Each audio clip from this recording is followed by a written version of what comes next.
Okay, we're speaking with County Executive J. McMahon.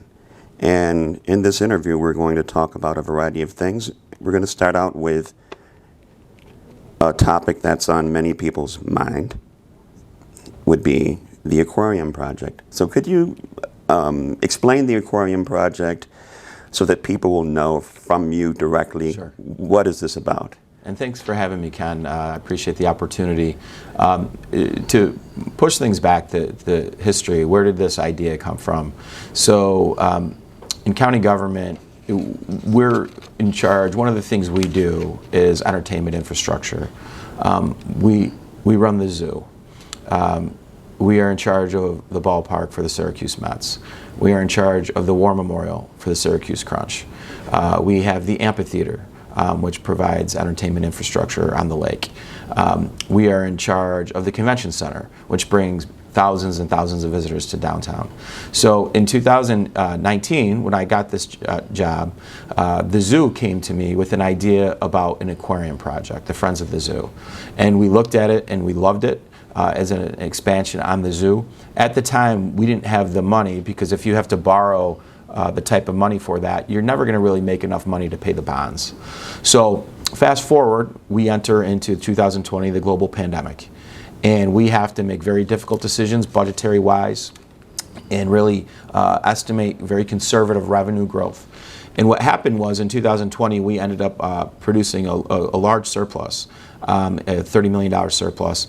And we prepared for the worst in 2021 and produced an even larger surplus. So for a unique moment in time, when we're looking at how do we come out of the pandemic and what are some opportunities to come out stronger, bring more visitors into county government, because our largest revenue is sales tax. It's not property tax, it's sales tax. We then looked at the Aquarium Project and we said we have the ability to pay cash. So what we did next is we hired the market expert in the field to tell us if it would work. Is it feasible? Is this idea possible to have a successful aquarium here that will draw thousands of visitors, that will be here as a magnet for STEAM and STEM education for our young kids, but also research and development opportunities for our higher ed partners? And what the study said was, yes, all these things are possible. And then the second piece of it was, well, where do we do it? And do we do it at the current zoo footprint? Do we do it somewhere else? And so the market experts studied where to put the aquarium, and they came to a location at the Inner Harbor. And the Inner Harbor is a really unique spot for a couple reasons. One, aquariums on water are more successful than those which are not. If you look at the New England Aquarium, if you look at the Chattanooga Aquarium, if you look at the Baltimore Aquarium. Two, the aquariums have been the stimulus for potential waterways that are underdeveloped in vacant property. And that's kind of where we are with our own Inner Harbor. And so when you look at the project going to the Inner Harbor, there's so many different synergies for what this project is. One, it gives us the opportunity to continue to tell the cleanup of Onondaga Lake's story. It gives us the opportunity to talk about the history of Onondaga Lake with what has happened there before we were all here with the Haudenosaunee. It gives us the opportunity to have that research component with our higher ed partners and give our children here in Onondaga County the ability to have a world-class experience. How many of our kids have actually been to an aquarium? So then you look at those aspects, but then you look at what are the other aspects. It's a jobs project. When you look at the construction jobs with this, hundreds of construction jobs for over a year.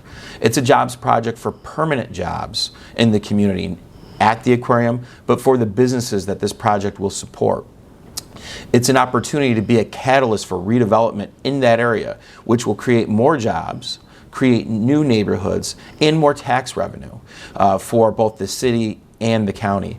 So when you look at all these factors, it is something that is going to support the industry that was hit hardest by the pandemic, which is still struggling, which are hospitality industry, our hotels, our restaurants, our traveling partners.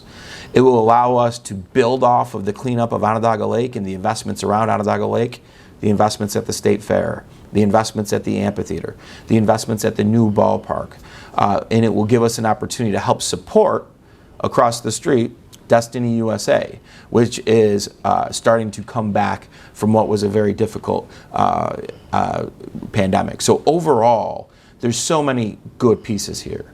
Redevelopment of a neighborhood, cleanup of Onondaga Lake to tell that story, a freshwater and saltwater aquarium here, the ability for STEAM and STEM education for our young people, but also that research component. The economics behind it, the new revenue that will be generated for governments, and the new revenue that will be generated for businesses so they can hire back people and come back. There's so many good things about this project, and it's what we do in county government. That's the thing too. There's many things that and ideas that come across our desk that we're looking to do, but this is something that we do at the local level.